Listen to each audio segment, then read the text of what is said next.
আগামী রবিবার হলো কি বিশ্ব মা দিবস। এটা কারা বানাইছে?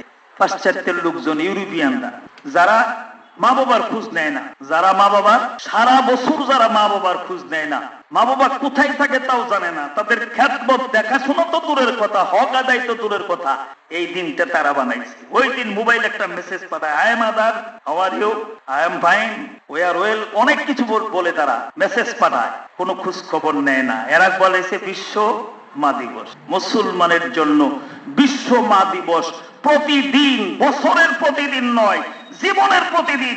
যতদিন মা বাবা জীবিত আছে ততদিন মুসলমান তার মা বাবার হক আদায় করবে, তাদের প্রতি যত্নশীল হবে। এটাই ইসলামের নির্দেশ, আল্লাহ পাকের হুকুম। মা দিবসে কালে একটু হালুয়া পাঠাই দিলা, একটু মিষ্টি পাঠাই দিলা, একটা মেসেজ পাঠাই দিলা, এটা মা দিবসের কাজ নয়। এই দিবসটাই কলঙ্কিত, এই দিবসটাই মা বাবার অবজ্ঞার পিছনে বড় কারণ। একদিন স্মরণ করবো আমরা, হয়ে যাবে।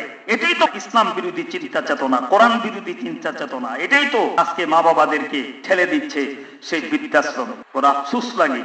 বাংলাদেশের খ্যাতনামা সরকারি এক বিশ্ববিদ্যালয়ের এক প্রফেসর সারা জীবন কত কামাই করছে, তার 2 ছেলে বিদেশ থাকে, আমেরিকা, কানাডা, মেয়ে থাকে লন্ডনে। আজকে তার দেখার মতো কেউ নাই। তার ব্যাংক ব্যালেন্স সব, রিটায়ার্ডের টাকা সব তুলে নিয়ে ছেলেরা চলে গেছে। এখন সে অসুস্থ, এখন বৃদ্ধাশ্রমে তার ঠাই। সন্তান মানুষ করেছেন, তার সাক্ষাৎকার নিয়ে বললো, আমি তো সন্তানকে জীবনে কোনোদিন হাত তুলি নাই, ধমক দেই নাই, চোখ রাঙ্গাই নাই, আমার সর্বাত্মক চেষ্টা দিয়ে তাদেরকে আজকে সর্বোচ্চ স্থানে নিয়ে গেছি, শিক্ষা দীক্ষায় এবং অর্থনৈতিকভাবে তারা প্রতিষ্ঠিত। আজকে আমার এই অবস্থা কেন? এই অবস্থা এই জন্য তুমি আসলে তাদেরকে দিন শিখাও নাই, তাদেরকে মানুষের মতো মানুষ বানাও নাই, উচ্চ ডিগ্রি দিয়েছো, সুশিক্ষা দাও নাই। শিক্ষা দিয়েছো কিন্তু কি দাও নাই? সুশিক্ষা দাও নাই, আদব কায়দা তাদের শিখাও নাই, তাদের দিন শিখাও নাই। এজন্য আজকে তোমার শাস্তি ভোগ করতে হচ্ছে দুনিয়াতেই। আজকে বৃদ্ধাশ্রমের তোমাকে জেল খাটতে হচ্ছে। মরার পরে কি হইবা এটা তো পরে। সন্তানকে দিন শিক্ষা দেওয়া পিতামাতার উপরে ফরজ। হুজুর বলেন কি, তলাবুল ইলমে ফরিদাতুন আলা কুল্লি মুসলিম।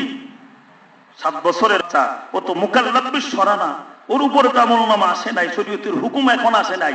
ওই হুকুমটা বাবার উপরে, মায়ের উপরে। তোমার সন্তানের অধিকার, তাকে দিন শিক্ষা দাও। তোমার দায়িত্ব, তাকে দিন শিক্ষা দাও। তুমি যদি অবহেলা করো, তার অধিকার হরণ করলে, তোমার দায়িত্ব অবহেলা করলে, 2 ধারায় তুমি আসামি হইয়া আল্লাহর আদালতে দাঁড়াবে। রব্বানা আরিনাল লাযাইনা যাল্লানা মিনাল জিন্নি ওয়াল ইনস নাজআলহুমা তাহতা কাদামিনা লিয়াকুনা মিনাল আসফালিন। জাহান্নামের নিচে তোমাকে ধাক্কা দিয়ে ফেলে দিয়ে তারপরে সন্তান জাহান্নামে যাবে।